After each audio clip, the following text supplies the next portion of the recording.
নমস্কার বন্ধুরা, পিপির রান্নাঘরে আমি পিঙ্কি তোমাদের সবাইকে জানাই নতুন আরেকটা ভিডিওতে অনেক অনেক স্বাগত। আজ আমি তোমাদের জন্য নিয়ে চলে এসেছি মাছের ঝালের রেসিপি। দুপুরবেলায় গরম ভাতের সাথে এইরকম যদি পোনা মাছের ঝাল থাকে তাহলে একতলা ভাত এমনিতেই সাবার হয়ে যাবে। অনুরোধ রইল এই ভিডিও শেষ পর্যন্ত কিন্তু অবশ্যই থাকবে। এইখানে দেখতে পাচ্ছ আমি এইখানে নিয়ে নিয়েছি পোনা মাছ, আর এখানে 500 গ্রামের মতো পোনা মাছ নিয়েছি। মাছগুলোকে খুব ভালো করে কাটিয়ে দিয়েছি আর ফুলকাগুলো খুব ফেলে দিয়েছি আর নুন হলুদ মাখায় রেখে দিয়েছিলাম। এদিকে কড়াই গরম হয়ে দিয়েছি। কড়াই ভালো করে গরম হয়ে গেলে আমি এখানে দিয়ে দেবো সরিষার তেল। বেশ অনেকটা পরিমাণে কিন্তু সরিষার তেল দিয়েছি। সরিষার তেলটা হালকা গরম হয়ে গেলে কড়াইয়ের চারপাশে এরকমভাবে লাগাই দেবো। যেহেতু আমি ফ্রাই প্যানে ভাজছি না, কড়াই ভাজছি, তার জন্য এরকমভাবে লাগাই দিলাম। আর সামান্য পরিমাণ নুন দিয়ে দিলাম, মানে 1 চিমটির মতো নুন দিয়ে দিলাম।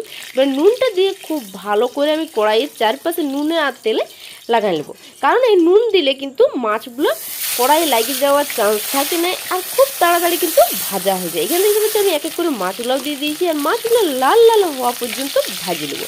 দেখতে পাচ্ছি নুন দেওয়ার জন্যে কত তাড়াতাড়ি মাছগুলো কিন্তু কড়াই থেকে উঠে আসছে, একদম কিন্তু কড়াইয়ে লাগিয়ে থাকছে না। এইরকমভাবে যখন তোমরা মাছ ভাজবে এইরকমভাবে এই ট্রিকটা অবশ্যই ট্রাই করবে। মাছগুলো দেখতে পাচ্ছি বেশ লাল লাল করে ভাজে নিয়েছি। এবার মাছগুলো তুলে নেবো। এরকম করে বাকি সব মাছগুলোকেও ভাজি নেবো। আর এই রেসিপিতে কিন্তু মাছটা অবশ্যই বেশ একটু কড়া করে লালচা লালচা করে ভাজার দরকার। এখানে দেখতে পাচ্ছ ওই কড়াইয়ে আমি দিয়ে দিলাম আরও বেশ কিছুটার মতন সরিষার তেল। সরিষার তেলটা গরম হয়ে যাওয়ার পর দিয়ে দিব কালো জিরা, 1 চিমটির মতো কালো জিরা দিলাম। তারপর এখানে একটা মিডিয়াম সাইজের পেঁয়াজ কুচি দিয়ে দিলাম। এবার পেঁয়াজটাকে ভাজি নেব। আর কালো জিরাটা যখন তোমরা দিবে অবশ্যই হাতে একটু ঘষে দিবে। পেঁয়াজটা বাদামি হয়ে গেলে আমি এখানে দিয়ে দেবো রসুন আর আদা বাটা 1 চামচ। এবার রসুন আর আদা পেঁয়াজ একসাথে এই যেটা ভালো করে আমি ভাজে নেবো যতক্ষণ না এটা থেকে কাঁচা গন্ধটা চলে যায়। এখন একটা খুব সুন্দর গন্ধ বেরোয়ছে, মানে আমাদের রসুন আর পেঁয়াজ বাটাটা হয়ে গেছে। আর এইখানে দিয়ে দিচ্ছি আমি টমেটো পেস্ট। দুটো মিডিয়াম সাইজের টমেটোকে আমি বাটি নিয়েছিলাম। এখন টমেটোর পেস্টটা দিয়ে খুব ভালো করে লাড়িয়ে চাড়িয়ে ভাজি নেবো যতক্ষণ না টমেটোর যে কাঁচা গন্ধটা থাকে সে কাঁচা গন্ধটা না চলে যায়। দেখতে পাচ্ছি টমেটোর কালারটাও চেঞ্জ হয়ে গেছে আর এই সময় টমেটোর যে কাঁচা গন্ধটা থাকে এটাও চলে গেছে। যখন এরকম কালার হয়ে যাবে তখন তোমরা খুব সহজেই বুঝতে পারবে যে টমেটোর যে কাঁচা গন্ধটা চলে গেছে। এখানে ধনিয়া গুঁড়া দিয়ে দিলাম 1 চামচ, জিরা গুঁড়া দিয়ে দিলাম 1/2 চামচ, লঙ্কা গুঁড়া দিয়ে দিলাম 1/2 চামচ, হলুদ দিয়ে দিলাম 1/2 চামচ। এবার মশলাগুলোকে আমি শুকনো কড়াইয়ে ভালো করে ভাজি নেবো। এখানে কিন্তু তোমরা পানি দিও না। এই রেসিপির জন্য এইরকম যেরকমভাবে আমি দেখাই দিচ্ছি এইরকমভাবে করলে কিন্তু এই মাছের ঝালের রেসিপিটা একদম পারফেক্ট হবে। দেখতে হচ্ছে শুকনো কড়াইয়ে কিন্তু আমি মশলা আর বাকি সবগুলো খুব ভালো করে ভাজি নিয়েছি। অনেকক্ষণ ভাজার পর যখন খুব সুন্দর গন্ধ বেরোচ্ছে তখন আমি এখানে দিয়ে দেবো পানি দিয়ে আমি খুব ভালো করে মেশা নেবো মশলাটা। আর মশলাটা খুব ভালো করে আমি 3-4 বার ধরে কষে নেবো।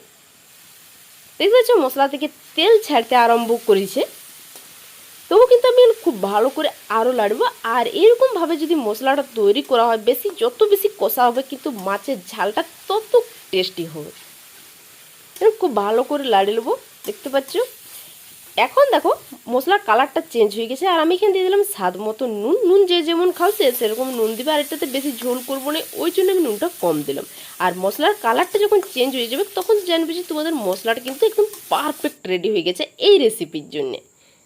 এবার মশলাটা যখন তৈরি হয়ে গেছে আমাদের তখন আমি এইখানে দিয়ে দেবো পরিমাণ মতন পানি। এখানে কিন্তু তোমরা বেশি পানি দিও না, কারণ এই মাছের ঝোল হয় না, এটা ঝাল করবো। দেখতে পাচ্ছি ঝোলটা খুব ভালো করে ফুটে গেছে। ঝোলটা খুব ভালো করে ফুটে গেলে আমি এক এক করে দিয়ে দেবো মাছগুলো।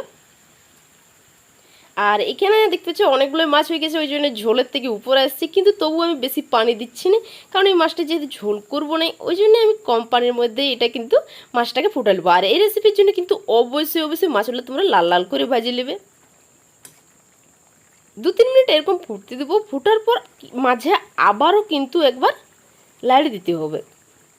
মাছগুলো তোমরা উল্টাই দিও না, আর খুন্তি খুব হালকা করে লাড়িয়ে দিবে যাতে মাছগুলো না ভেঙে যায়। দেখতে পাচ্ছ মাছ থেকে খুব সুন্দর একটা গন্ধ চলে এসেছে আর ঝোলটা কিন্তু অনেক শুকাই গেছে। আমাদের কিন্তু এই রেসিপির জন্য এরকমই চাই, আর যদি এটা ঠান্ডা হয় আরও কিন্তু গাঢ় হয়ে যাবে। তাহলে ভিডিওটা কীরকম লাগলো আমাকে অবশ্যই কমেন্ট করে জানাতে একদমই ভুলো না। ভিডিওটা যদি ভালো লাগে থাকে তাহলে একটা অবশ্যই লাইক করবে, আর আমার চ্যানেল নতুন বন্ধু হয়ে থাকলে আমার চ্যানেলটাকে অবশ্যই সাবস্ক্রাইব করে দেবে এবং পাশে থাকা বেল আইকন অন করে দিয়ে যাবে, যাতে যখনই তোমাদের জন্য নতুন কোনো ভিডিও নিয়ে আসবে সবার আগে তোমাদের কাছে নোটিফিকেশান পৌঁছে যায়।